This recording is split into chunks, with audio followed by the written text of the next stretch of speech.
Hey friends, what's up? Welcome back to Babylon Talmud. Today we're studying Daf Chafal, Daf 21 in Masechet Moed Katan. Friends, we're going to continue talking about Avelus.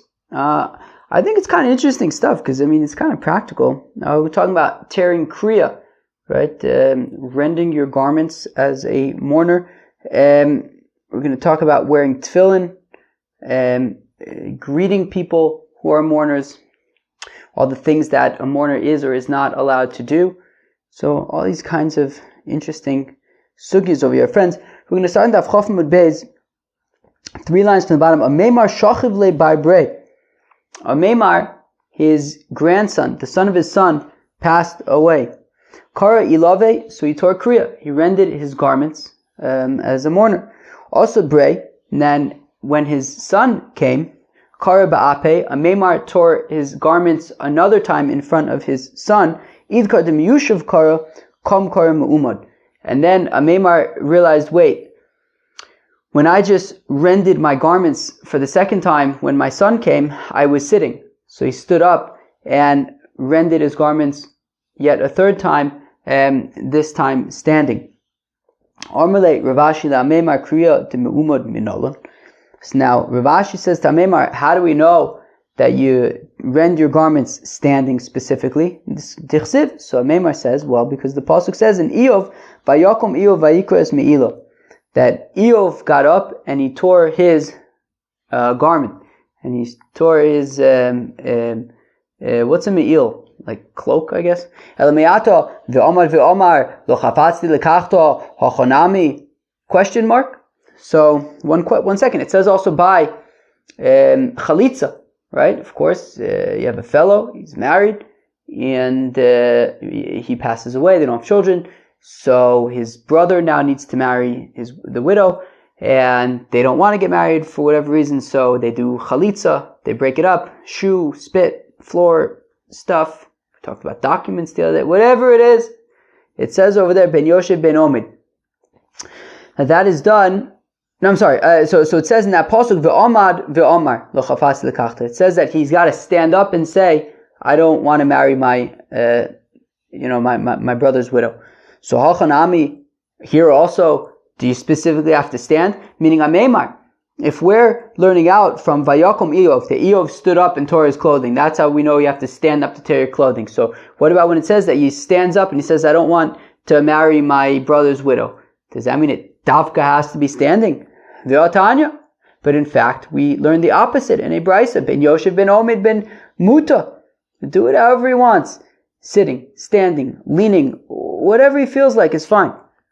Omar le. So, Ameimar responds, Hosam lo ksiv vayamod vayomer. He doesn't say by chalitza that, he stood up and he said, but Achok ksiv vayakom vayikra, that Eov actually stood up and he tore his garments, i.e., that he specifically did it this way because this is what we should do as well.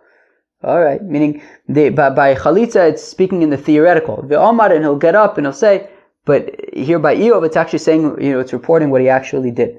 So we should do the same. All right. Rami by Chama Minayin the Kriya Shimumad says Rami by Chama, how do we know that you rend your garment standing? Shenamar, as the pasuk says, Vayakom Eov vayikra, that Eov stood up and he rended his garments. Dilma milsa yeserta hu de'avad. But one second. Perhaps when Eov stood up to rend his garments, maybe he was kind of going out of his way. Maybe he didn't have to specifically stand up to rend his garments. Dilma milsa yeserta hu de'avad. Maybe he didn't have to stand up. He just did stand up. Dilo temach, because if you don't say it like this, vayagaz is rosho, when it says that then he tore out his hair, so in that case, as well, are you saying that everybody has to tear out their hair as well? Hachanami, right? If we're learning out from Vayakom Eov Vayikra that Eov stood up to rend his garments, so we have to stand up as well. So when it says that he tore out his hair, does it mean we also have to tear out our hair? Ouch! And as some people know, not me, thank God, but not everybody has hair. Hachanami, so Ela me'acha, rather we learn out from here, Vayakom HaMelech Vayikra es b'gadav, that when Avshalom, when David HaMelech found out that his son Avshalom died, so he stood up and he tore his garments. V'dilma milsi yiser to Ovid.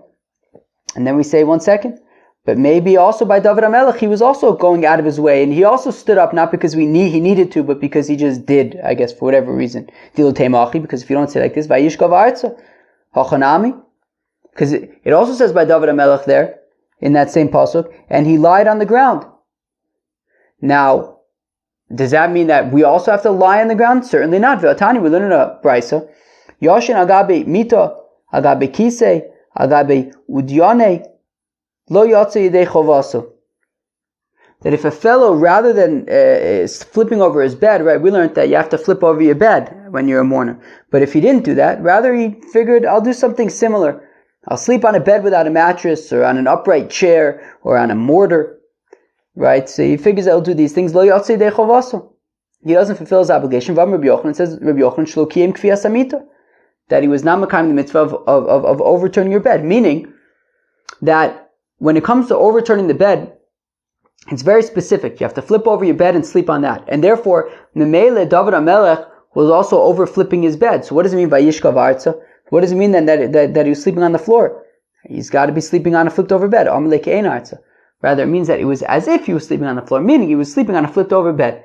And therefore, there was nothing out of the ordinary that David HaMelech was doing. Meaning that when Avshalom died, it says that David HaMelech stood up and he tore Kriya. Now we want to try to sort of disprove that, invalidate that by saying, yeah, but in addition to standing up to tear Kriya, he also lied on the ground. Wasn't that not the normal way? We say no. When it says that he's lying on the ground, it doesn't mean that he was literally lying on the ground. It means that he was lying on a flipped over bed. And therefore, it wasn't doing anything sort of out of the ordinary. And therefore, when it says that he stood up to rend his garments, we could take it at its simple, right, at its word, which is that he in fact stood up to rend his garments, because there is a chiyuv, there's a halacha that we should also stand up to rend our garments. These are the things that a mourner does not do. Asur b'melacha, he does not work. U'v'rechitza, he does not bathe. U'v'sicha, put on oils. U'v'tashmish hamita, marital relations. U'v'nilas sandal, and putting on shoes. V'asur likros, leather shoes. V'asur likros b'Torah, not allowed to study. He's not allowed to read from the Torah. V'neviim, from the Navi. U'v'chsuvim, from the writings. U'lishanos b'mishnah, b'medrash, can't learn mishnayis, medrash, b'halachis, v'talmud, Babylon Talmud, can't listen to Babylon Talmud. Uva'agadis, and agaritas. But if the people need him, eno nimna. So then, if the people need him to teach Torah, so then he can. Wow, there was a story that Rabbi Yossi's son died in Tzipori v'nichnas lebeis hamedrash v'darish kol hayom kulo, and nonetheless he went into the Beis Hamedrash and he gave a drasha all day because the people needed Rabbi Yossi to give his drasha. Rabbi Bar Bachana, Isra Abei Milsa. So Rabbi Bar Bachana, was a relative passed away. So he figured that he shouldn't go to the study hall to teach. Omele Rav. So Rabbi Bar Bachana's first cousin wants to remove Rav. So he says, Tanina, 1 second. We learned Im hayu rabim tzrichen lo, that if the people need you, einu nimna, you don't hold yourself back. Rather, you should go to the study hall and teach Torah. Sarvalu kumei amora ele. So then he figured, all right, well, once it's raining, right? When it rains, it pours. If already I'm going to the Beis Hamedrash to teach, well, let me get my amora, right? Let me get my translator, my person who will sort of be my human microphone. Omele Rav, to which Rav says, wait, don't hold your horses. Don't get carried away there. Tanya, we learn in the Brisa, Uvad shelo yamid turgaman. No, but you shouldn't sort of have a human microphone for you. So what do? Tanya, like we learn in the Brisa, Maiseu meis benosh Rabbi Yehuda bar Eloi.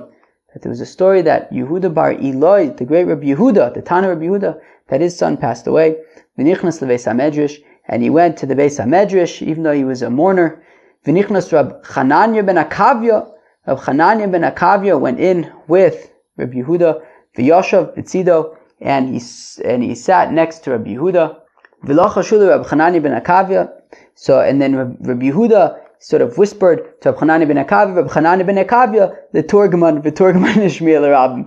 Then Rab Chananya ben Akavya then sort of played telephone, hopefully not broken telephone, to the translator, the human microphone, and the human microphone let the people know. As I was reading that, I was remembering at the beginning of the pandemic. It's crazy that the pandemic is still a thing, but the pandemic basically coincided with like Babylon Talmud. I mean, basically like the entire Babylon Talmud has been in this pandemic thing.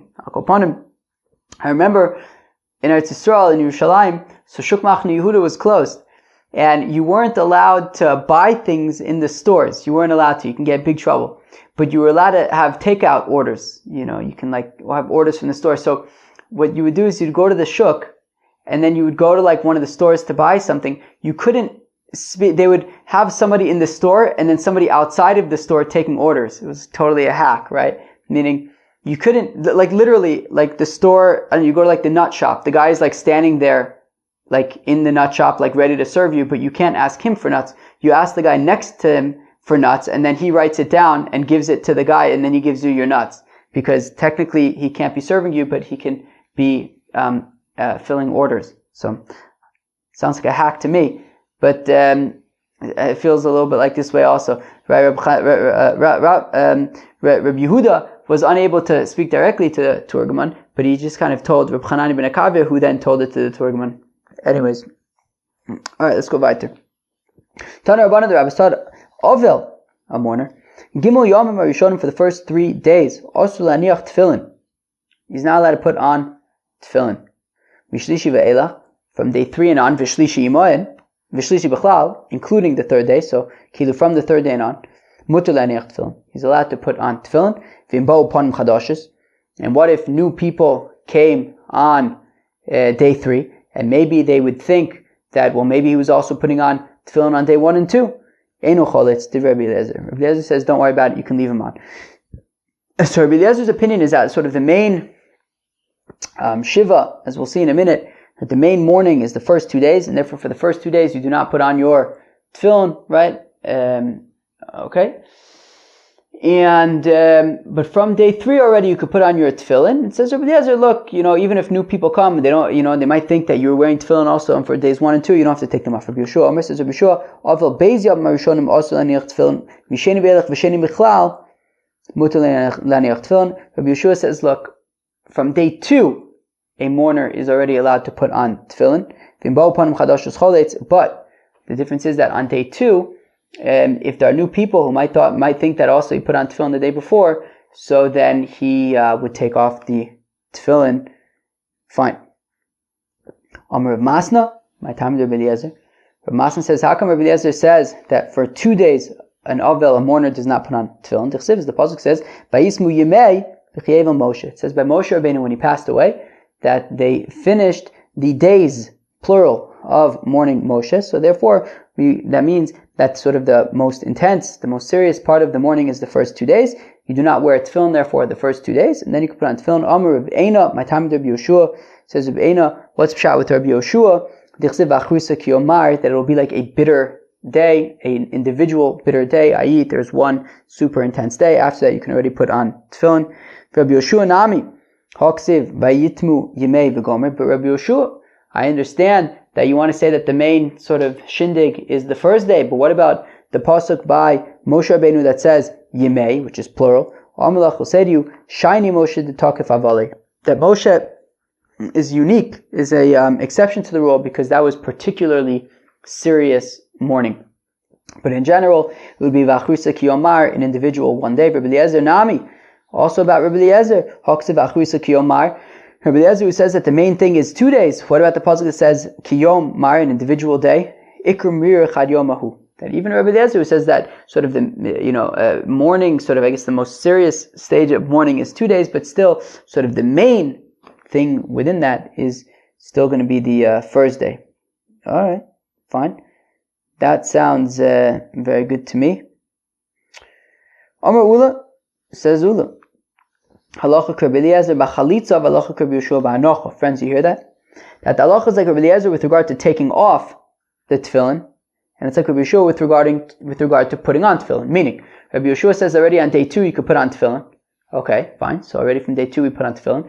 But the halacha is like Rabbi Eliezer with regard to taking off tefillin, which is that he said that if somebody new comes, you do not need to take off the tefillin. So now, in Bailu, they want to know, Basheni le'ula cholitz or eno cholitz.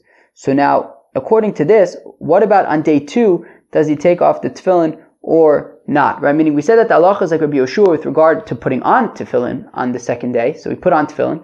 But the halacha is like Rabbi Eliezer with regard to taking off the tefillin. That if somebody new comes, you do not need to take off the tefillin. The thing is, Rabbi Eliezer was in the context of the third day.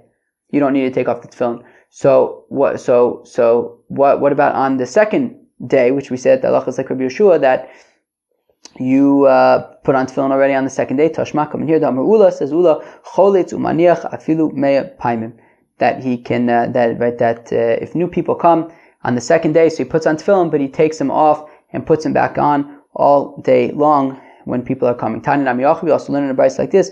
Yehuda ben Tema Omer says Yehuda ben Tema cholitz umaniach afilu mea paimim. You put them on, take them off, even if it's 100 times. Rava Omer says Rava kevin sheniach shuvenu cholitz. Rava says no, ma pitom. On the second day, once already you put on tefillin, that's it, you leave it, you don't take them off. Rava hu de Omar halacha Katan didan de Omar shlosha. But 1 second, what was it? Yesterday, I think, when it came to flipping over the bed. So Rava said that the halacha is that you need to do it for 3 days. So why, when it comes to tefillin, are we just saying that on the second day you could already put it on mitzvah shiny? The Gemara says, well, flipping over your bed isn't exactly a mitzvah per se, whereas, putting on tefillin is mamash a mitzvah, so already on day 2, you could put on your tefillin. Tana Rabbanan, the rabbis taught, Avel, Gimliyom Marishonim, Osur b'melacha. Says the rabbis that in Avel, a mourner, for the first 3 days, he is not allowed to do work. Vafilu aniyam isparnis min tzedakah. Even a poor person who is being supported by charity does not work on the first 3 days.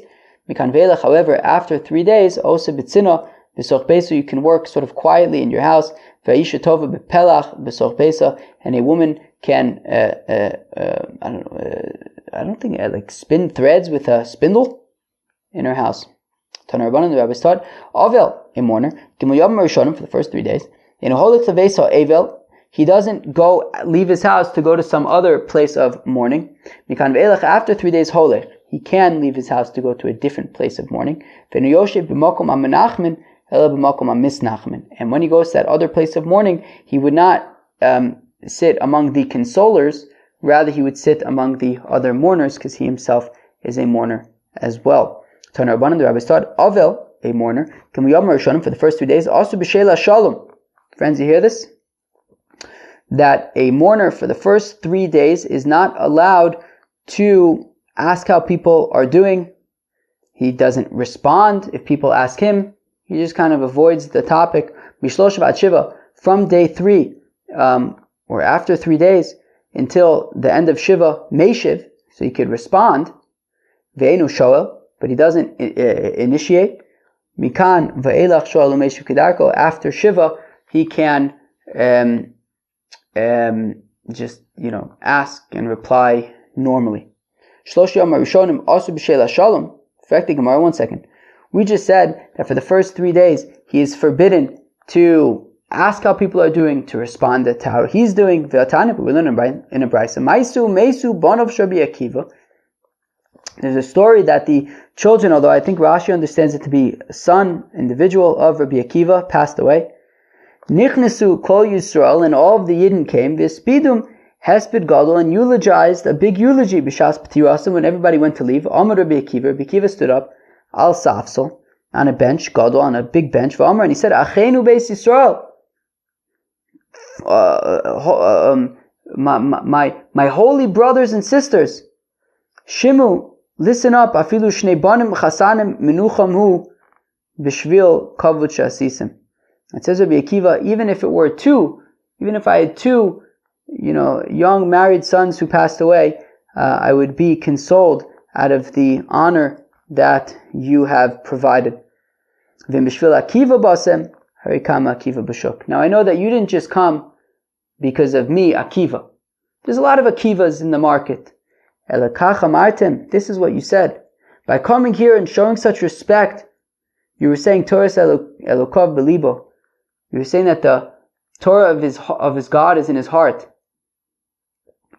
Uchshem shescharchem kaful, and v'chol sheken shescharchem kaful, and certainly then your reward is doubled, that you're honoring me, but also honoring the Torah. L'chulu v'teichem l'shalom, go to your homes in peace. So basically, he was giving them shalom, sheila shalom, essentially, right? So that was Givaldic, right? So Akiva says to him, he says, look, you didn't come for me. Who am I? I'm Akiva. I'm a nothing. Well, not I'm a nothing, but I'm just Akiva. What you're really coming for is, I'm Akiva who represents Torah, and you came because of, you're coming to honor the Torah. And he sort of said that their reward should be double because of that. No, but what's the question? The question is, how could it be that Rabbi Akiva was being, giving shalom on the first 3 days, kavod rab shiny? So we say, well, that was sort of the honor of the public, of the people. So therefore, because it was for many people, that was acceptable. All right, friends, moving on. Megimel v'ad zayin, meishiv ve'eno shol. So we had said that now, when it comes from day 3 until day 7, so then he can respond if people ask him how he's doing. Ve'eno shoel, but he does not ask other people how they're doing. Mikan ve'elech shoel u'meishiv kedarko. After 7 days, he can, ask and reply normally. V'raminu. Oh, we have a question. Hamotzi chaveru avel besoch lamed yom. That if you find your friend who is a mourner, and he's during the shloshim period, during the first 30 days, Medaber imo tanchumen, ve'eno shoel b'shlomo. So you could speak to him, kind of like, a consolation, but you don't ask how he's doing. La'achar lamed yom, and after 30 days, shoel b'shlomo, you can ask how he's doing. Ve'eno medaber imo tanchumen. Right, so after 30 days, you can ask him how he's doing, but you don't speak about sort of comforting anymore after 30 days. Mesa ishto, v'nosa isha acheres. If his wife had passed away, and within 30 days, he didn't waste any time. Within 30 days, he already got married to another woman. In Rasha likanis leveisel daber imo tanchumen, he cannot go into his house to sort of comfort him because he's already married to a new woman, and you don't want to be bringing up the original wife. Mitzo bashuk, if he finds the fellow in the market, omer lo b'sofa rafa, he could say to the fellow in a sort of very soft tone, uv'choved rosh, and heaviness. So what do we see from here? So we see that the Brisa said that within 30 days, if you find this mourner, this person who's in shloshim, within 30 days, you see him, so you can offer him condolences, but do not ask him how he's doing. And then the implication being, certainly, he shouldn't be asking how this other, right, meaning the mourner shouldn't be within shloshim, shouldn't be asking how somebody else is doing. So on the one hand, we had said that after 7 days, he can ask, he can ask people how they're doing. Yet we see this Brisa that during shloshim, right, if Shimon finds Reuven the mourner, he shouldn't ask Reuven the mourner how he's doing, and certainly Reuven the mourner shouldn't be asking Shimon how he's doing. So, on the one hand we're saying after 7 days he can ask and reply to whoever he wants, yet we have a Brisa that seems to be saying that is not the case. So Amar Ravidi Baravin says, Ravidi Baravin hu shoel b'shlom acherim. So we say, look, after 7 days, he is allowed to, right, Reuven the mourner would be allowed to ask Shimon how he's doing. Shacherim shurim b'shalom, because mistama Shimon is doing okay. Acherim and shurim b'shlomo, however, what the Brisa was saying was that during Shloshim, Shimon would not ask Reuven the mourner how he's doing, shurim u'shari b'shalom, because Reuven the mourner is mistama still struggling a shtickle. V'ami diktani meishiv mechal d'shailin only. But 1 second, we had said earlier in the first Brisa that after 7 days, right, what did we say? We said, where am I? Mikan ve'elach, after 7 days, shoelu meishiv kedarko. Reuven the mourner can ask other people how they're doing. He could reply. From the fact that they're saying that he could reply, memele, that means that Shimon is allowed to ask Reuven the mourner how he's doing within shloshim, and Reuven the mourner is allowed to reply. To lo yade. The Gemara says no. It means in situations where Shimon doesn't know that Reuven the mourner is in shloshim, so Reuven the mourner can reply, but still Shimon should not be asking Reuven the mourner how he's doing. Yihachi, if that's the case, Hasum Nami. Then 1 second. If that's the case, we had said that within the first 3 days, Reuven the mourner doesn't ask other people how they're doing, and he doesn't reply when asked. But if we're talking about situations where the person asking doesn't know that he's mourning, so then shouldn't Ruvain the mourner be allowed to respond? Well, the difference is, in the first 3 days, Ruvain the mourner will probably not have any issue saying, look, Shimon, somebody just passed away, it's the first 3 days of mourning, I can't reply. Whereas after Shiva already, it's within the Shloshim, it's more, if Shimon doesn't know that he's in Shloshim, so he could already reply. Alright, that's very interesting. So it sounds like from here that even after the Shiva, even within the 30 days, really ideally, Shimon shouldn't be asking Reuven the mourner how he's doing. But 1 second, we have a contradiction. Hamotzes chavero ovel v'soch yud beis chodesh. Friends, you hear this? That if Shimon finds Reuven the mourner within 12 months, not just 30 days, within 12 months, medaber imo tanchumin, so then Shimon can offer condolences to Reuven the mourner. Ve'eno shoel b'shlomo, he doesn't ask Reuven the mourner how he's doing. La'achar yud beis chodesh, after 12 months, shoel b'shlomo, then Shimon can ask Reuven the mourner, or the no longer mourner, how he is doing. Ve'eno medaber imo tanchumin, and at that point Shimon does not offer condolences anymore after 12 months to Reuven the earlier mourner. But he can sort of in some kind of roundabout way offer some form of condolence. Reb Meir says, if Shimon finds Reuven, after 12 months, and Shimon, tries to offer comfort and condolence to Reuven after 12 months, what's it similar to? It's similar to a fellow who broke his leg, shver, but it healed. Mitzor rofe, and this fancy doctor comes and he finds the fellow. He says, you know what? Come to my clinic. Shani shover, I'm going to re-break it. Ve'er po'ena, and I will then heal it all new. So you can know how good my medicines are. Meaning, he's opening up an old wound just to try and heal it. The point is, after 12 months, just let it go. Shimon shouldn't think that he has he's got some kind of special comforting thing after 12 months. Rather, just, don't reopen. Reuven's doing, figuring out how to manage. Shimon doesn't need to reopen that. Okay? Nu lo kasha. Well, it's no question. Well, what was the question? The question was that we just had a brisa a few minutes ago that's talking about, within 30 days, you don't ask how he's doing, but he gives comfort. After 30 days, you no longer give comfort, but you ask how he's doing. And now we're talking about not 30 days, but 12 months. So what's the deal? So listen to the answer, friends. Is this the first time that we're seeing a distinction between your father and mother versus other relatives? Maybe we saw a little bit yesterday, but we're saying, right, this is like the thing, right? When it comes to your parents, so you're essentially in a period of mourning for a year. Right? I think you don't go to chasanas and things like that. That continues for a full year, whereas by other relatives it's 30 days. So the first brisa that's talking about 30 days, that's by other relatives, right? Wife, I guess husband, son, daughter, brother, sister. But by father, mother, we're talking about 12 months over here.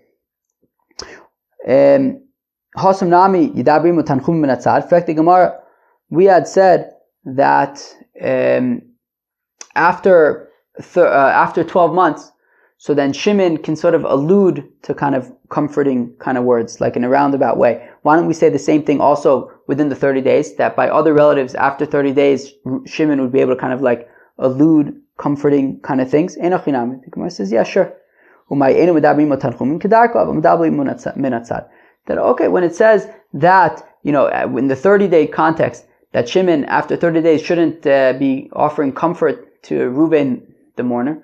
So, that's talking about in a direct way, but he can do it in an indirect way if he wants to.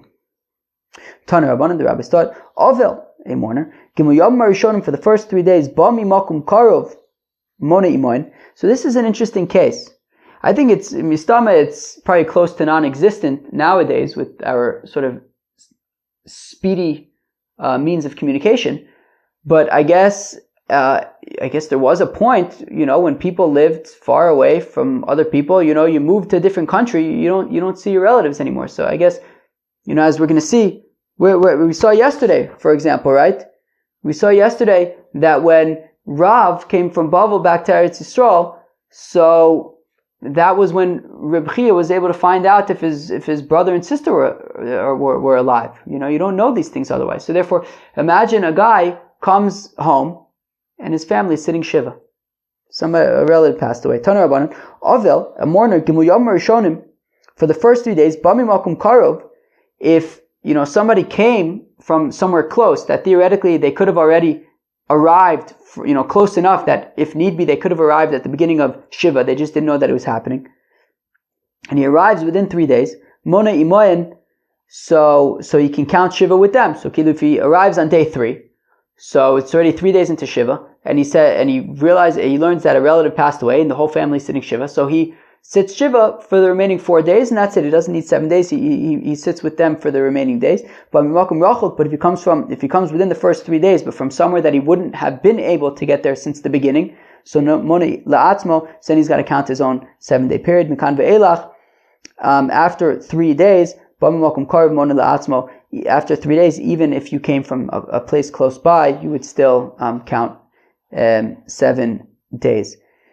Reb Shimon Omer says, Reb Shimon, afilu bayom hashvi'i mimakum karov, that even if he comes on day 7, if he's coming from a place that's close, mona imayin, he could count with the rest of the family, and he, after when they get up that day, it's over. Amar Mar, we said, Gimel Yom Marishonim b'mimakum karov mona imayin, that for the first 3 days, if he comes from a place that's close by, so he counts with the family there 7 days. Amar B'chia bar Abba, Amar B'yochanan, v'sheish gadol habayis b'bayis, that's talking about where the the oldest person in the house, the master of the house, whatever it is there. If the master of the house is there, so then this person this younger person who comes in will sort of follow the shiva that the master of the house is sort of involved in, and this younger person who comes in and finds them would join with them. But if the sort of senior person of the house was not there, so then this younger person who came in the middle would count his own 7-day period. Okay, should we hold it here? Let's see. What should we do? Where are we? 1 second. Maybe let's hold it over here. There's some really interesting sugyas coming up, so maybe let's hold it over here. Friends, this was Daf Chaf Aleph of Masechta Moed Katan. There was some very interesting stuff on this daf. We talked about tearing kriya, that when you tear kriya, when you rend your garments for somebody who passes away, you do that standing. We also saw the different things that Avel does not do, right? Does not do business, right? The rechitza, sicha, tashmish shamita, right? Doesn't do those things as well. Wearing leather shoes, doesn't study Torah. But we saw that if he was like a rabbi who teaches to kind of the people, so he's allowed to teach to the people. We saw a machlokas between Rabbi Eliezer and Rabbi Yoshua about at what point does a mourner put on tefillin. It says Rabbi Eliezer, a mourner begins to put on tefillin on day 3, whereas Rabbi Yoshua says that a mourner begins to put on tefillin on day 2 already. And Rava seems to say that would be the halacha.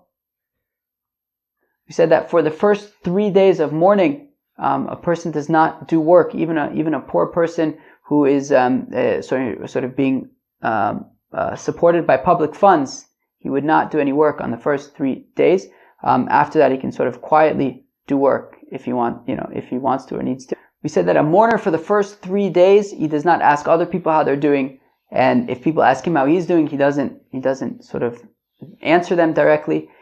From days 3 to day 7, so he could reply, but he doesn't ask other people how they're doing. And then after day 7 already, he could ask other people how they're doing, and he could